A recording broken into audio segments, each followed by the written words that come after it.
네, 여러분 안녕하세요. 반갑습니다. 자, 오늘은 난공불락 공공기관 채용 전략이라는 주제를 가지고 이야기를 한번 해보도록 하죠. 일단 제목에서 난공불락, 난 공기업 절대 떨어지지 않을 거야. 뭐 이런 내용을 담은 일종의 중의적인 표현이 될 수 있겠는데 넘기 어려운 난공불락일 수 있겠지만 우리가 어떻게 전략을 세워 나가냐에 따라서 그 넘기 어려운 산을 넘을 수 있다라고 저는 생각을 합니다. 그래서 저는 뭐 일반적으로 우리가 공기업에 가야 되는 여러 가지 방법들 중에 뭐 다양한 어떤 예시나 사례가 있지만 저는 무엇보다 전략을 잘 세우는 게 제일 중요하다고 생각을 하고 있고요. 그런 전략을 잘 세워야만 이런 난공불락인 어떤 공공기관 채용에 있어서 우리가 좀 더 수월하게 합격의 결과들을 만들 수 있을 거라고 저는 생각을 합니다. 자, 일단 여러분들께 말씀드리고 싶은 건 뭐냐면은 내가 이 공기업이라고 하는 곳에 가기 위해서 지금 현재 어떠한 마음 상태인가를 잘 한번 짚어보는 것부터 시작을 해야 될 것 같아요. 그래서 제가 제시하는 어떤 합격의 프로세스는 다음과 같습니다. 일단 마인드 세팅을 잘해야 되죠. 우리가 기본적으로 내가 공기업에 가기 위한 나의 마음가짐이 어떤지를 여러분들이 한 번쯤은 생각해 볼 필요가 있습니다. 누가 뭐 공기업 다니는 거 보니까 되게 좋아 보여. 또는 내 선배가 어디 갔대. 또는 뭐 안정적인 직업을 찾다 보니까 공무원보다는 공기업이 나을 것 같다는 생각. 또는 나는 뭐 학점이 좀 낮아서 뭐 나는 스펙이 좀 별로여서 뭐 나는 그냥 이 지역에 있고 싶어서 뭐 여러 가지 어떤 이유들로 인해서 공기업을 선택하십니다. 근데 어떠한 계기가 되었든 그 선택의 계기는 나쁜 건 아닌데요. 근데 그 선택을 통해서 그 선택의 결과물을 내가 어느 정도로 기대하고 있는가. 그다음으로 그것을 선택하는 과정에서 그것이 내가 정말 하고 싶어서 내 안에서 차올라와서 선택한 것인지 아니면 누군가에게 보여주기 위해서 또 누가 하라고 해서 한 것인지는 우리가 되게 잘 고려해 볼 필요가 있다라고 하는 겁니다. 근데 공기업 취업 준비하면서 우리가 과연 이 공기업 취업이 빠르게 이루어질 수 있을까에 대한 고민들을 많이 하실 텐데 무조건 저는 하면 끝까지 하면 된다는 말씀을 좀 드리고 싶고요. 그 뒤에 내용을 이어서 말씀드릴 때 설명도 드릴게요.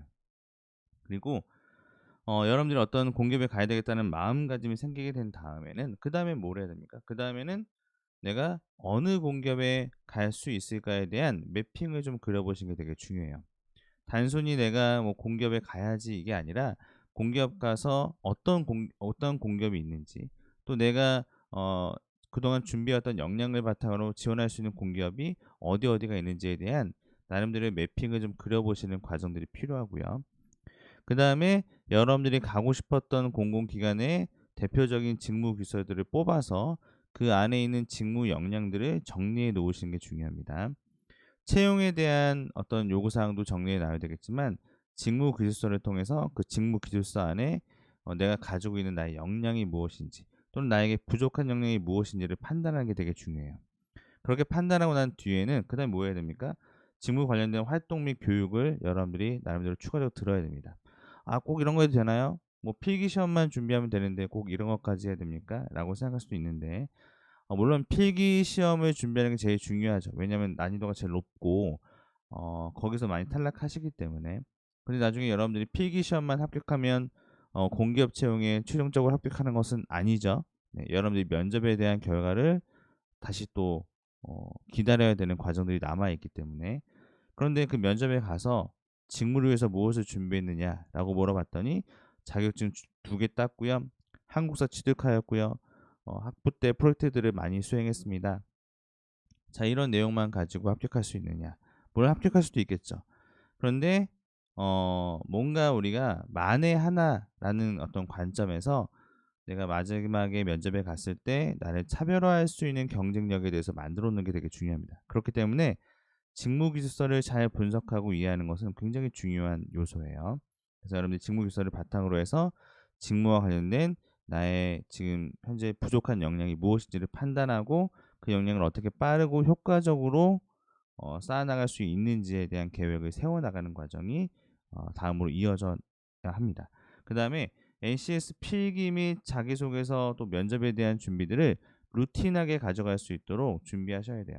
그러니까 제가 생각할 때는 여러분들이 필기면 필기를 끝내고 나면 내가 뭐 면접 준비를 해야지 이렇게 생각하시거나, 자기소개서는 적당히 이 정도로 만들어 놓고 필기 공부 위주로 해야지 이렇게 생각하셔서 거의 모든 준비가 필기로 다 일괄되는 경우들이 생기긴 합니다. 근데 그게 나쁜 건 아니라고 생각해요. 필기가 가장 어렵고 여러분들이 가장 접근하기 좋은 부분이기도 하니까요. 근데 면접은 항상 제가 늘 말씀드리지만 가랑비에 옷 젖듯이 준비하고 있어야 됩니다. 그래서 내가 정말 그 어려운 필기 시험을 넘기고 나서 그 이후에 면접에 대한 부분들이 나에게 왔을 때 그 면접을 한 번에 끝내겠다라는 마음가짐으로 준비하시는 게 맞아요. 그다음에 면접에 갔을 때 여러분들이 합격하면 합격의 결과를 축하할 수 있는 우리 여지가 생기는 거고, 그다음에 떨어지면 다시 마인드부터 다시 다 잡고 다시 시작을 해야 됩니다. 왜냐면 왜 마인드 세팅이 중요하냐면 면접 뭐 떨어졌으면 다시 필기 이게 아닙니다. 이때 되면은 사람들이 어떻게 생각하냐면 '와 나 여기 끝까지 왔는데 이걸 계속해서 더 해야 될 것인가 말 것인가에 대해서 되게 고민해요.' 근데 내가 공기업을 한 1년 정도 준비했는데 떨어졌어요. 요기 때가 가장 위기입니다. 가장 이때가 위기고, 그 위기를 이제 딱 이제 겪으면서 어떤 생각을 하냐면 내 친구는 이미 어딘가에 합격해서 뭘 다니고 있어요, 사기업에 가서. 나는 공기업에 가고 싶은 마음은 되게 큰데 괜히 좀 뒤처지고 있는 건 아닐까라는 생각 때문에 굉장히 불안해하는 시기가 공기업 준비 1년 차입니다. 그래서 이때 저는 만약에 이제 여러분들이 공기업을 계속해서 희망하고자 한다면 이때 내가 뭔가 마음을 좀 흔들릴 때 차라리 인턴이나 계약직이나 또 무기계약직 같은 것도 다 지원해 보시면서 여러분들이 공공기관에서 할 수 있는 그러한 업무의 경험들을 만들어가는 게 훨씬 낫다고 생각을 하고요. 포기하지 말고 끝까지 가면 결과적으로 답을 얻을 수 있다고 말씀을 드리고 있습니다. 하지만 뭐 여러분들이 빠른 결정을 내려서 1년 정도 해 보고 '이건 아닌 것 같다.'라는 생각이 들면 뭐 다른 길로 다시 이제 들어서야 되는 것은 개개인에 따라 좀 다르긴 하겠죠. 중요한 것은 이러한 프로세스대로 여러분들이 흘러가면서 너무 일변화된, 그러니까 필기 시험 일변도로 취업을 준비해서는 마지막 끝에 가서 좀 한 끗 차이로 아쉽게 탈락하게 되는 경우들을 종종 마주하게 된다. 그러니까 그렇게 하지 말고 나름대로 전략을 잘 세워서 준비하자라는 말씀을 드려보고 싶습니다. 자, 그래서 우리는 공기업 준비하면 과연 갈 수 있을까? 네. 저는 노력의 영역과 그다음에 시간의 영역만, 이 두 가지 축에서 이 두 가지가 있다면 저는 무조건 공기업은 합격의 가능성이 있다고 말씀드리는 사람이에요. 왜냐면 어차피 자격증이라든지 뭐 이런 어떤 뭐 교육 과정이라든지 이런 걸 통해서 얻어야 되는 필수적인 자격과 역량은 우리가 시간이 지나면 노력 여하에 따라서 무조건 채워질 수 있는 영역이다라는 말씀은 꼭 드리고 있죠. 그렇죠? 여러분도 그렇게 생각하시죠? 네. 우리는 이 지점은 우리가 항상 도달해요. 어느 정도 기본적인 1차 도달점에 도달합니다. 하지만 우리가 인제 그 필기 시험에서 처음에는 열심히 하죠. 처음에 열심히 하고 뭐 답도 좀 맞춰 나가는 것 같고 나름대로 좀 내가 좀 잘하는 것 같기도 하고. 근데 어느 순간 정도 되면은 이게 점수가 좀 안 오르고 고원 현상이 발생합니다. 네. 성적이 쭉쭉 올라가지가 않죠. 근데 이것을 여기에서 그만두고 '나 여기랑 안 맞는 것 같아.'라고 생각하면 뭐 여기서 끝나는 거고, 꾸준하게 하면 항상 우리는 어느 순간 티핑 포인트가 생겨서 2차 도달점, 합격선에 가까워지는 점수를 얻을 수 있는 역량이 만들어지게 되겠죠. 근데 이것도 시간과 노력이라고 하는 축에서 이 노력의 영역에 도달하면 반드시 얻을 수 있는 결과물입니다.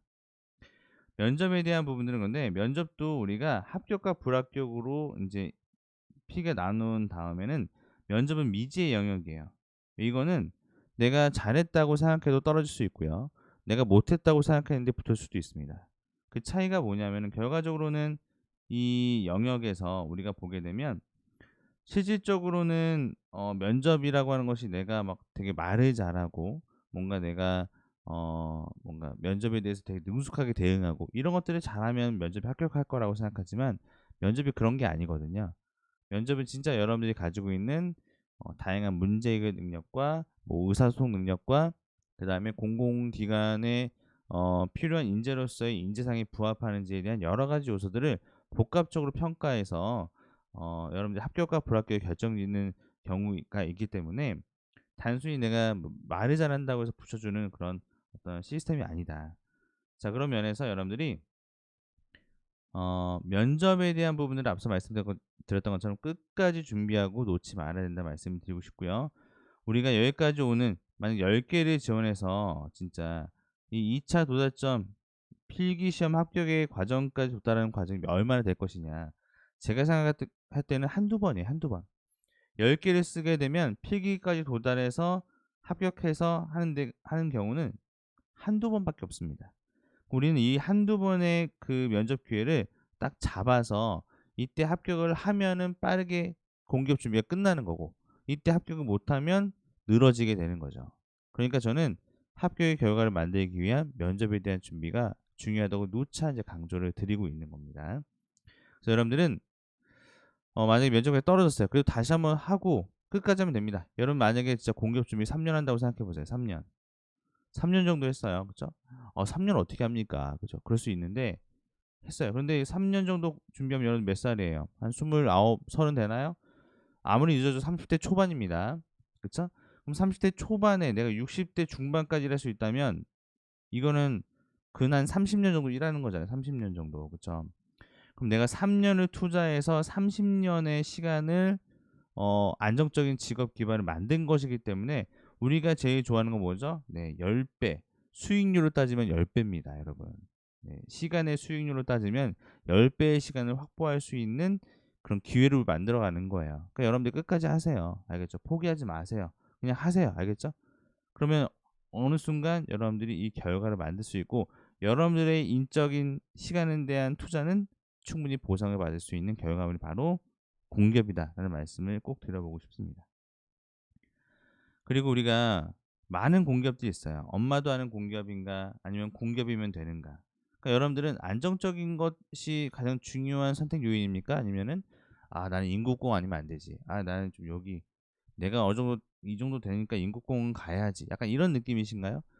물론 금융공기업이라고 하는 곳이면 저는 금융공기업은 거기만 딱 타겟팅해서 지원하는 게 맞다고 생각을 하는데 일반적으로 '난 공기업이면 돼. 나는 안정적인 직업이 나에게 더 중요한 것이야.'라고 생각한다면 그냥 우리는 어느 공기업이든 내 역량을 발휘할 수 있고 내 역량이 필요한 곳이 있다면 써야죠. 다 지원합니다. 지원할 수 있는 개수와 횟수를 많이 늘려 나가는 것이 우리가 공기업 취업에 좀 더 빠르게 접근할 수 있는 전략 중에 하나라고 좀 생각해 보셔도 좋을 것 같아요. 자, 그리고 공기업 채용은 계속 늘어날 것인가에 대한 부분들. 물론 제 생각뿐만이 아니라 뭐 정부 차원에서 지금 공무원도 줄이겠다. 공기업도 줄이겠다. 그러면 당연히 채용이 위축될 수밖에 없는 상황도 발생할 수 있거든요. 네, 그런데 이렇게 또 생각해 보시면 돼요. 이렇게 취업이 어렵다고 하지만 누군가는 취업을 하고요. 이렇게 시장이 어렵다고 하지만 누군가는 돈을 벌고 있어요. 네. 이게 참 아이러니합니다. 그렇죠? 다들 어렵고 힘들 때, 다 위기라고 할 때, 그때가 기회다는 말을 하는 것처럼 이것들을 고스란히 취업 시장에 대입해 보다 보면 그럼 예를 들어서 공기업 채용이 줄어들었다고 해서 뭐 갑자기 공기업 준비하려고 하는 사람 몇 명은 또 안 준비하겠죠? 그죠? 그러면 자연스럽게 인제 정말 하고자 하는 사람만 남게 되는 것이고 공무원도 마찬가지입니다. 공무원 같은 경우에도 공무원 채용 이제 좀 연금도 좀 줄어들고 이거 해 봤자 뭐 연봉도 높지도 않고 요즘 같은 시대에는 공무원은 별로야.'라고 하면서 평소에 '이 공무원을 꼭 해야 되겠다.'라고 마음먹은 사람들이 아닌 이상은 떨어져 나가잖아요. 그쵸? 그럼 결과적으로는 남아 있는 사람들 진짜 원래 가려고 했던 사람들만 남았기 때문에 우리가 마음가짐을 제대로 먹고 준비하는 사람이었다면 뭐 공기업을 많이 뽑고 적게 뽑고는 우리에게 별로 중요한 뉴스거리는 아니라는 거죠. 근데 또한 더불어서 공공기관도 이 ESG 그러니까 사회적인 책임을 실현하기 위해서는 일자리 채용이 매우 중요한 요소 중에 하나이기 때문에 채용은 지속된다.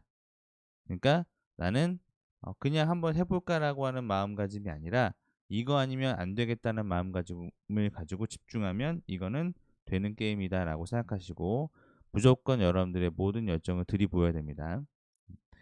그다음에 초기에는 직무 교육에 대한 부분들이 매우 중요해지고 있어요. 실질적으로 여러분들 이거 사무행정의 직무 교서를 보게 되면 저는 주로 이제 지식도 중요하지만 기술을 많이 보라고 얘기합니다. 직무규서에서. 향후에 직무규서를 보는 방법에 대해서도 예, 알려드릴 예정입니다. 자, 그래서 통계처리나 분석기법이나 외부환경 분석기법 같은 것들을 경영기획에서 요구한대요. 어쨌든 통계에 대한 부분들을 요구한다는 것. 그렇죠? 분석기법, 뭐 회귀분석, 뭐 그런 거 있잖아요. 시계열 분석 이런 거 있지 않겠습니까? 뭐 그런 것들에 대한 분석기법, 외부환경 분석기법, 뭐 이런 것들은 패스트 분석이라든지 뭐 좀 약간 대중적으로는 수학 분석 같은 것들, 그 다음에 스프레시트 프로그램 활용 기법, 뭐 엑셀 같은 것들을 잘 활용한 경험 같은 것들이 필요하겠죠. 근데 이런 것들을 여러분들이 교육을 통해서 듣거나 경험을 통해서 만들거나 해야 되거든요.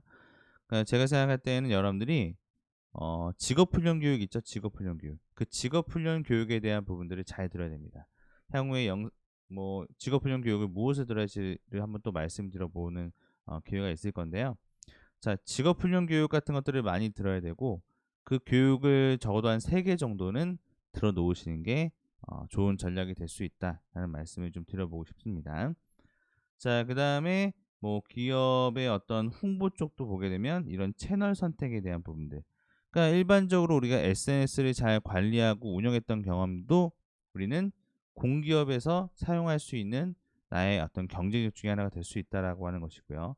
행사 운영이라고 하는 것도 있는데 이건 뭐냐면 내가 그냥 동아리에서 행사를 기획해보고 운영해봤던 경험만 있어도 우리는 총무팀에서 운영하는 행사 기획이라고 하는 행사 운영이라고 하는 이 필요 기술에 부합하는 경험을 가지게 된다라고 하는 것이죠.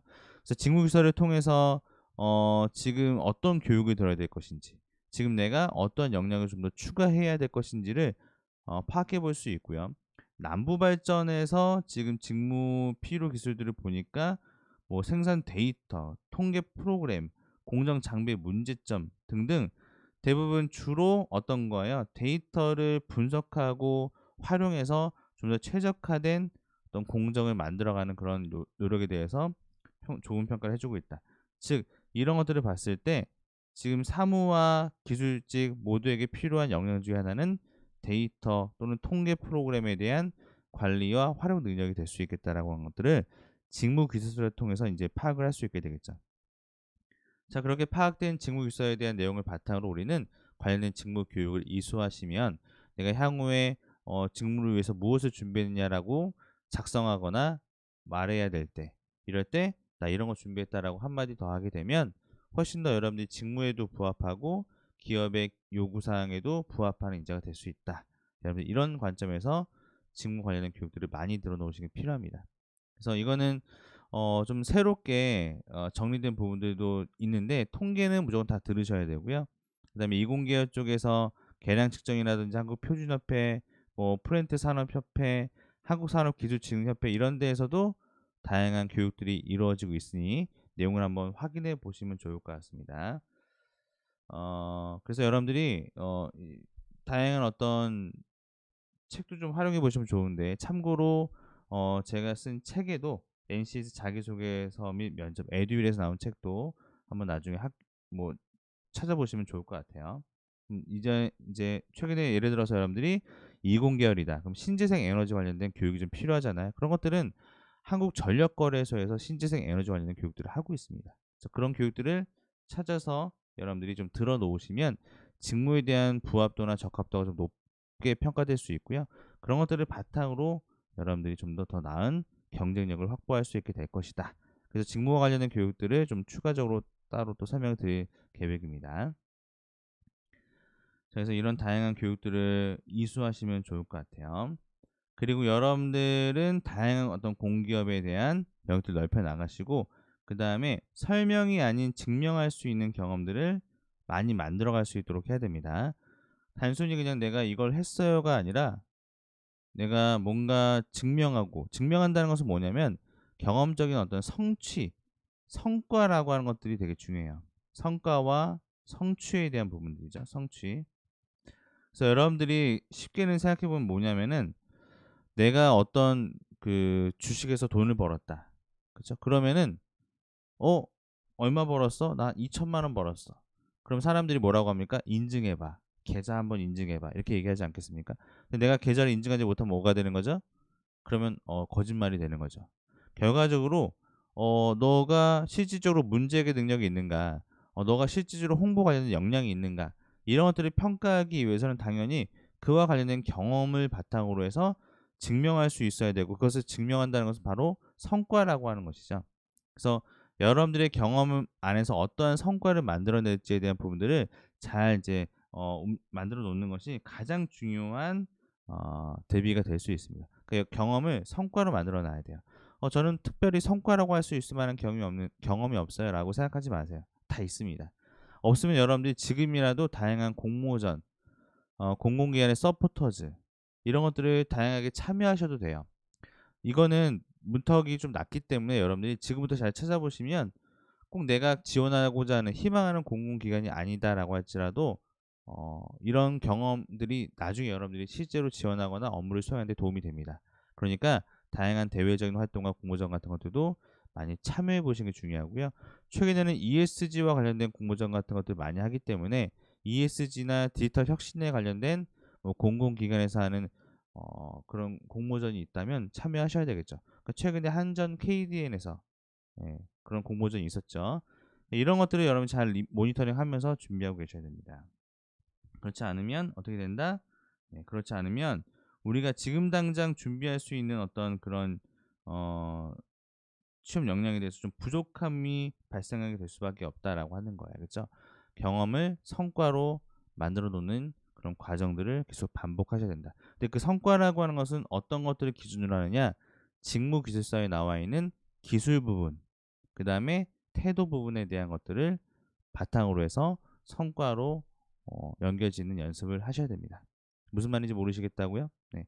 그렇다면은 좀 더 여러분들이 직무일서에 대한 어떤 방법론을 한번 보시고, 그런 것들을 바탕으로 여러분들께서 내용을 좀 정리해 보시면 좋을 것 같아요.